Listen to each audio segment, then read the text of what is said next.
ორი ტყუილი, ერთი რეჟისურა. თქვენ წინაშეა ორი სრულიად იდენტური ცრუ კამპანია. ორივე შემთხვევაში სიცრუის ტირაჟირებას ახდენენ ზუსტად ერთი და იგივე სახეები. ისინი წარმოადგენენ მარიონეტულ აქტორებს, რომლებიც პერიოდულად გარეთ ძალის მიერ რადიოსავით ირთვებიან და შეკვეთილ სიმღერას ერთ ხმაში ასრულებენ.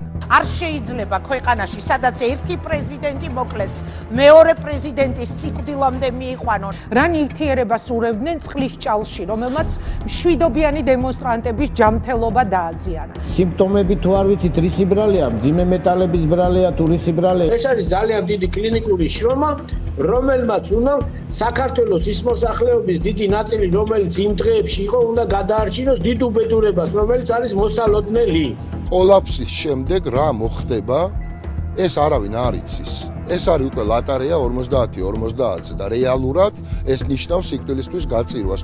ქართულმა ოცნებამ საკუთარი ხალხის წინააღმდეგ გამოიყენა მომწამლელი ნივთიერება.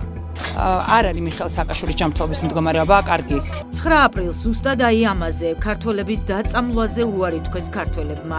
უნდა გვესმოდეს, რომ სააკაშვილის დაღუპვა წერტილს დაუსვავს ჩვენი ქვეყნის ევროპულ მომავალზე საუბარს. ჰააგაში ქიმიური იარაღის აკრძალვის ორგანიზაციამ უნდა გამოიძიოს ივანიშვილის რეჟიმის მიერ ქიმიური იარაღის გამოყენების საკითხი.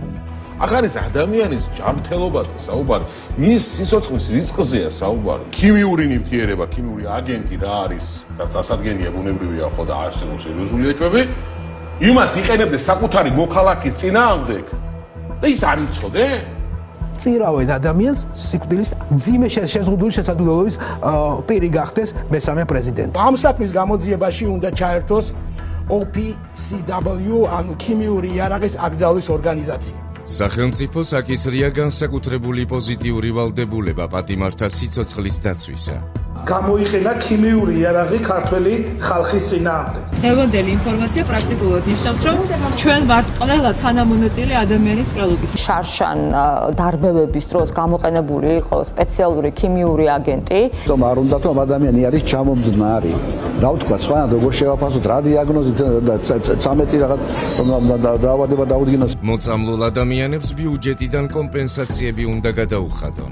ის არის რეალურად მძევალი, რომელიც გამორწმული ყავდა, ასე სარგებლობენ, კონტროლს ახორციელებენ მის სხეულზე. კაცობრიობის წინააღმდეგ მიმართული დანაშაული არის საერთაშორისო დანაშაული. ანუ სცილდება უკვე ქვეყნის ფარგლებს. დღეს ბატონის სააკაშვილი ჯანმრთელობის პრობლემის წინაშე დგას. გაურკვეველი ქიმიური შემადგენლობის, ასე ვთქვათ, ნივთიერებები იქნა გამოყენებული აქციების დარბევის დროს. მიხეილ სააკაშვილიც კი, რომელიც მან მოწამლა და ასე შემდეგ, რომელმაც გაწირა 100,000-ობით საქართველოს მოქალაქე, სასიკვდილოდ გაწირა. კიდევ ერთხელ გამოჩნდა, რომ პუტინის ბრძანებით ხდება მისი წამება, მისი დაშა. იყენებდა ნივთიერებას, რომელიც 1930 წლიდან არის აკრძალული საერთაშორისო სამართლით. ხელისუფლება რატომღაც წინააღმდეგი არის იმისთვის, რომ მაქსიმალურად მესამე პრეზიდენტის ჯანმრთელობა იყოს დაცული. ახლა აღმოვაჩინეთ, რომ ბრომბენზილ ციანიდი იქნა გამოყენებული. მძიმდება თვითონ მკურნალი ექიმის აღწერით ზოგადად მისი მდგომარეობა. რა ქიმიური ნივთიერებები იყო შერეული წყლის ჭალთან ერთად. მას დღესაც არ ეძლევა სათანადო სამედიცინო სერვისების სარგებლობის საშუალება. ფაქტობრივად დადასტურებულია ამ ნივთიერების გამოყენება. საქართველოს მთავრობა უნდა იყოს პასუხისმგებელი ნებისმიერ ზიანზე, რომელიც სააკაშვილის სიცოცხლეს და ჯანმრთელობას ეხება. ეს ძალიან სერიოზული თემა. ვიტყოდი, რომ ტრაგიკული ამბავი. ევროპარლამენტში ალბათ ასეთ სისასტიკეს არ ველოდით. ევროპარლამენტი დაამტკიცებს რეზოლუციას მიხეილ სააკაშვილთან დაკავშირებით. მოვითხოვთ ყოფილი პრეზიდენტის უპირობოდ დაუყოვნებლივ განთავისუფლებას მკურნალობის მისაღებად. სპეცრაზმა დემონსტრანტების წინააღმდეგ რაიმე სპეციალური აგენტი გამოიყენა. ეს დანაშაულია. მას მიეცეს საქართველოს დატოვების და საზღვარგარეთ მკურნალობის უფლება. საქართველოში პოლიცია პირველი მსოფლიო ომის მომწამლავ გაზს იყენებს დემონსტრანტების წინააღმდეგ. მიხეილ სააკაშვილის კეთილდღეობაზე საბოლოოდ პასუხისმგებელია ქართული ოცნების ხელისუფლება. ქართულმა ოცნებამ გასულ წელს მშვიდობიანი მომიტინგეების წინააღმდეგ ქიმიური იარაღი გამოიყენა. საბოლოო ჯამში Deep State-ის აგენტურამ თავის სრულად გაიშიფრა. თავადვე გამოააშკარავეს საკუთარი სახეები და ის რესურსები, რომლებსაც ჩვენი ქვეყნის წინააღმდეგ იყენებენ. ფაქტები მეტყველებს ყველაფერზე.